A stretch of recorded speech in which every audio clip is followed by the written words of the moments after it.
அன்பார்ந்த பெரியோர்களே, நமது நாட்டின் மீது ஆக்கிரமிக்க வந்த அந்நிய மிலேச்சன் பாபர் இந்த நாட்டில் தனக்கு கிடைத்த வெற்றியின் நினைவாக 1528 ஆண்டு நாம் மரியாதா புருஷோத்தமன் என்று போற்றக்கூடிய ஸ்ரீராமர் அவதரித்த இடமான அயோத்தியில் இருந்த ஸ்ரீ ராம ஜென்ம பூமி ராமராலயம் பாபரின் தளபதி மீர்பாகி என்பவனால் இடித்து தரமட்டமாக்கப்பட்டு அங்கு மசூதி எழுப்பப்பட்டது. அந்த புனிதமான ஸ்ரீ ராம ஜென்ம பூமியினை மீட்பதற்காகவும் காப்பதற்காகவும் நடந்த 76 போராட்டங்களில் லட்சக்கணக்கான மக்கள் உயிர் தியாகம் செய்துள்ளனர். இறுதியாக 1932 ஆண்டு அயோத்தியில் இருந்த சாதுக்கள் மூலமாக அந்த கட்டிடம் முழுமையாக தகர்க்கப்பட்டது. ஆனால் பிரிவினை எண்ணம் கொண்ட பிரித்தாளும் சூழ்ச்சி கொண்ட ஆங்கிலேயன் பைசாபாத் மற்றும் அயோத்தி நகரில் வாழ்ந்த இந்துக்களிடம் தண்டல் வசூல் செய்து 1934 ஆண்டு ஒரு மசூதி போன்ற கட்டிடத்தை கட்டி அதில் தொழுகை நடத்தும்படி இஸ்லாமியர்களை அழைத்தான். ஆனால் அந்த கட்டிடம் கட்டப்பட்டது காபிர்களான இந்துக்களுடைய பணம், கட்டிக் கொடுப்பது காபிரான ஆங்கிலேயன். ஆகவே அந்த இடம் தொழுகை நடத்த தகுதியற்றது என்று சொல்லி 1934 அயோத்தியில் வாழ்ந்த இஸ்லாமியர்கள் அதை புறக்கணித்து விட்டனர். அதாகப்பட்டது 1934 ஆண்டு முதல் இன்று வரை அந்த இடத்தில் ஒரு இஸ்லாமியர்கள் கூட தனது மனத தொழுகையை நடத்திடவில்லை என்பது கண்கூடு.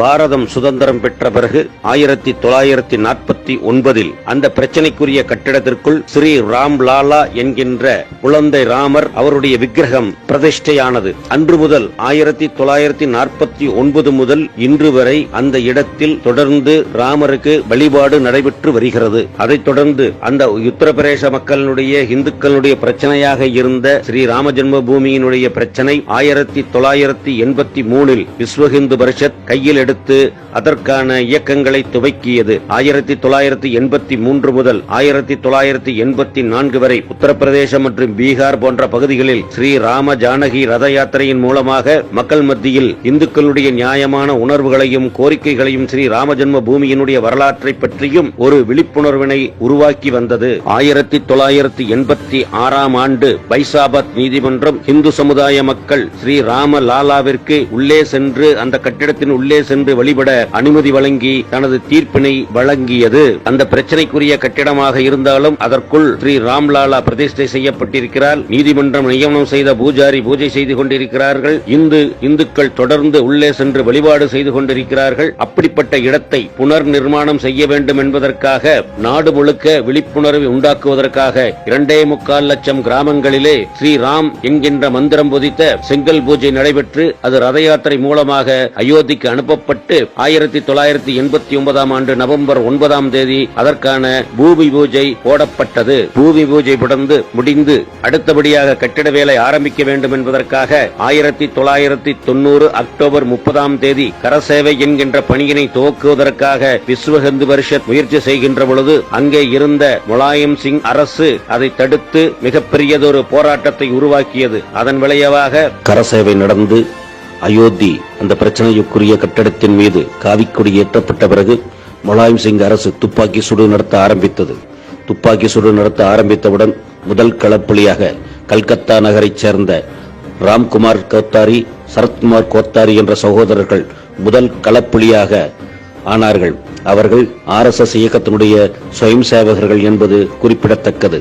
தமிழகத்திலே இருந்து தவத்திரு வன்னி அடிகளாருடைய தலைமையிலே நூற்றுக்கணக்கான இளைஞர்களும் ராம பக்தர்களும் கரசேவைக்காக அயோத்தி நோக்கி பயணம் சென்றார்கள். ஆனால் அங்கிருந்த முலாயம் சிங் அரசு எல்லையிலேயே கைது செய்து அங்கங்கே இருக்கக்கூடிய பகுதிகளிலேயே தடுத்து நிறுத்திவிட்டது. மீண்டும் கரசேவை 1992 ஆண்டு டிசம்பர் 6 என்று முடிவு செய்யப்பட்டு நாடு முழுவதும் இருந்து பல ராம பக்தர்கள் கரசேவர்கள் அயோத்தியிலே ஒன்று திரண்டனர். கட்டுக்கடங்காத கூட்டத்தின் காரணமாக அன்று அந்த கட்டிடம் தகர்க்கப்பட்டு தரைமட்டமானது. அதனைத் தொடர்ந்து அங்கே பிரச்சனைக்குரிய இடமாக விளங்கிய 2.77 ஏக்கர் நிலத்தை மத்திய அரசானது கையகப்படுத்திக் கொண்டு நீதிமன்றத்தில் விசாரணைக்கு உத்தரவிடப்பட்டது. 2002 ஆண்டு ஏப்ரலில் சர்ச்சைக்குரிய இடம் யாருக்கு உரிமை என்ற விஷயம் குறித்த விசாரணை நீதிபதிகள் அமர்வு முன்பு துவக்கப்பட்டது. பல்வேறு விதமான தொல்பொருள் ஆய்வுகள், பல்வேறு விதமான வரலாற்று சான்றுகள், அது குறித்து நடந்த 28 ஆண்டு கால சட்ட போராட்டமானது கடந்த 2019 ஆண்டு அதற்கான தீர்ப்பு நவம்பர் 9 வெளியிடப்பட்டது. அதாவது இறுதி தீர்ப்பில் முழுமையாக 2.77 ஏக்கர் நிலம் ஸ்ரீ ராம ஜென்மபூமி அறக்கட்டளைக்கு வழங்க வேண்டும் என்றும், அந்த ராம ஜென்மபூமி கட்டடத்தை கட்டுவதற்காக ஒரு அறக்கட்டளையை மத்திய அரசாங்கம் உருவாக்க வேண்டும் என்று சொல்லியும், அதற்கு மாற்றாக இஸ்லாமியர்கள் மசூதி கட்டிக் கொள்வதற்காக தகுதியான 5 ஏக்கர் நிலம் வழங்க வேண்டும் என்று அந்த தீர்ப்பு உத்தரவிட்டது. 500 ஆண்டுகால போராட்டம், கடைசியாக 28 ஆண்டுகால சட்ட போராட்டத்தின் விளைவாக ஸ்ரீ ராம ஜென்மபூமியில் ஸ்ரீ ராமருக்கான ஆலயம் கட்டுவதற்கான உரிமை இந்துக்களுக்கு மீட்கப்பட்டது. அதன் தொடர்ச்சியாக கடந்த ஆகஸ்ட் 5 தேதியன்று நமது பாரத பிரதமர் மரியாதைக்குரிய நரேந்திர மோடி அவர்களுடைய திருக்கரங்களால் பூமி பூஜையுடன் துவங்கிய ஆலய நிர்மாண பணியானது மிக துரிதமாக நடைபெற்று வருகிறது. ஒட்டுமொத்த தேசமும் இந்து சமுதாயமும் மரியாதா புருஷோத்தமன் என்று போற்றி வணங்கக்கூடிய ஸ்ரீ ராமனுடைய ஆலயம் நிர்மாண பணியிலே ஒட்டுமொத்த சமுதாயத்தினுடைய பங்களிப்பும் இருந்திட வேண்டும். அனைவருடைய பங்களிப்போடு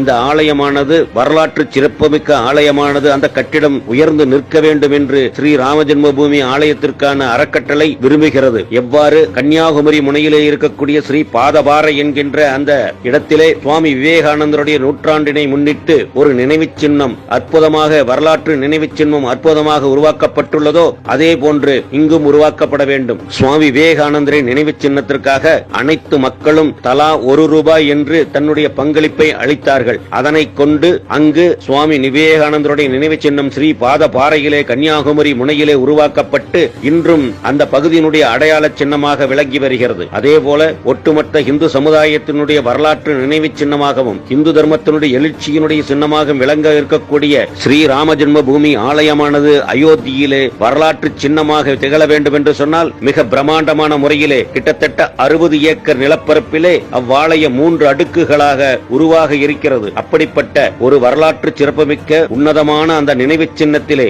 என்றும் போற்றத்தகுந்த யுகம் யுகமாக இனி தொடர்ந்து இருந்து விளங்கி இந்து சமுதாயத்தினுடைய பெருமையினை, இந்து தர்மத்தினுடைய உயர்வினை பறைசாற்றக்கூடிய அந்த கட்டிடம், அந்த ஆலயம் அனைவருடைய பங்களிப்போடு இருக்க வேண்டும் என்பதற்காக விஸ்வ இந்து பரிஷத் மற்றும் தேசிய அமைப்புகள், இந்து அமைப்புகள் ஆகியவற்றைச் சேர்ந்த சகோதரர்கள் தங்களிடத்திலே நிதி சேகரிப்பதற்காக வருவார்கள்.